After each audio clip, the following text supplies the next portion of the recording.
OpenStax Calculus Volume 2. We're working on partial fractions and using that for integration. Now, if you look in the blue boxes here, they have the work for the problem that we just did, and then a little bit of information about strategic substitution, which I kind of covered in my last video. So here we are on example 330, dividing before applying partial fractions.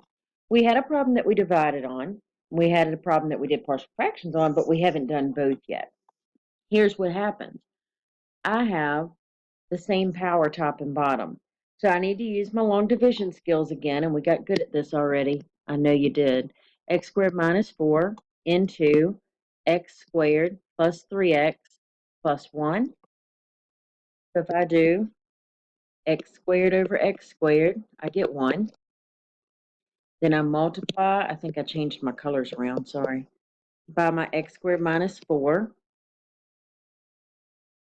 And when I subtract, I'm going to change both signs. So this is gone, and I have, oh, this is in the wrong spot because it doesn't match. So it goes over here. My 3x comes down. I have 1 plus 4 is plus 5. But I can't do 3x over x squared. So this is my remainder. So my problem is now written as integral of 1 plus 3x plus 5 over x squared minus 4 dx. The 1 we can handle. We're going to use that. But the 3x plus 5 over x squared minus 4 needs to be broken up as a decomposition. So we're going to break this up. Sorry, I just drew that way too long. Let's try again. We're going to break this up. If I factor the bottom, I have x plus 2 and x minus 2. These are both linear, so I'm going to have constant numerators. And when I put it back together, I need x minus 2 on this side and x plus 2 on this side. So I have ax minus 2a plus bx plus 2b. We are trying to match that numerator with this numerator over here, the 3x plus 5. So my x's, I have ax plus bx and 3x. So I'm going to write a plus b equals 3. Then for my constant, I have a 5 over here, a minus 2a, and a plus 2b. So negative 2a plus 2b equals 5. Sorry, I've kind of jammed myself up. Let's move over. A plus b equals 3. Negative 2a plus 2b equals 5. I am going to say a equals 3 minus b. So over here, negative 2 times 3 minus b plus 2b equals 5. Negative 6 plus 2b plus 2b equals 5. I'm going to add the 6 to the other side and combine like terms here. So I have 4b equals 11. B equals 11 over 4. Really funky number, but it is what it is. So A is going to be 3 minus 11 fourths, which is 1 fourth. So let's go back and rewrite our problem using these new numerators, 1 fourth and 11 over 4. So I have the integral of 1 plus 1 fourth, is that right? Yep. 1 fourth for A over x plus 2. Remember, you're using this as your template. Plus 11 fourths over x minus 2. That's my whole problem. When I work it out, I'm going to break this up a little different.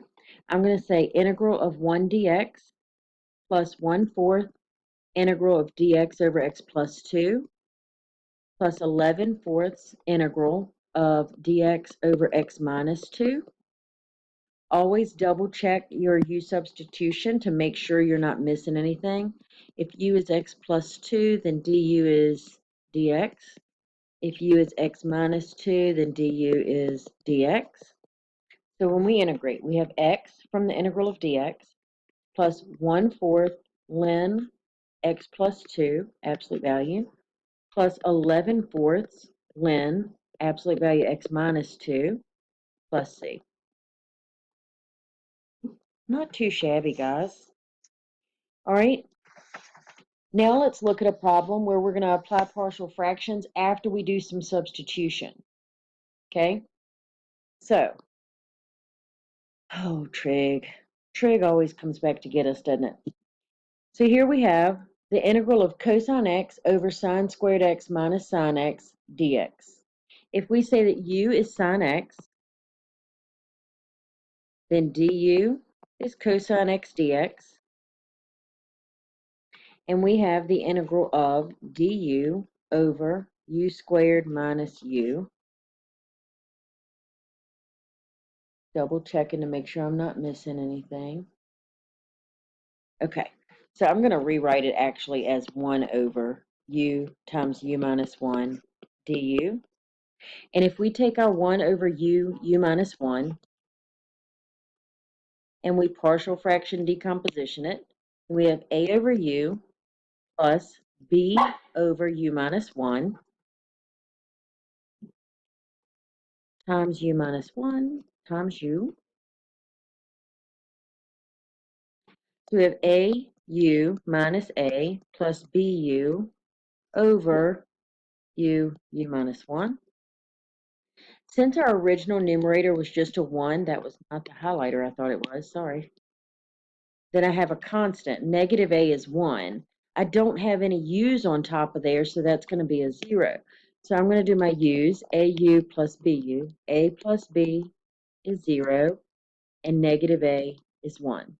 That means a is negative 1, and negative 1 plus b is 0, so b is positive 1. So using this template, I rewrite my problem as the integral of a over u plus b over u minus 1 du. Again, I like to break it up. Negative integral du over u plus integral du over u minus 1. If I use my substitution, both of these work for natural log. So I have negative ln absolute value u plus ln absolute value u minus 1 plus c. And then I need to go back and plug in sine x for u. So negative ln sine x absolute value plus ln absolute value sine x minus 1 plus c. You notice I exaggerate my absolute values so that they don't get confused for ones. All right, our next example is going to be repeated linear factors, and I feel like that's going to need more time than I have left on this video. So we're going to stop here and come back for the next.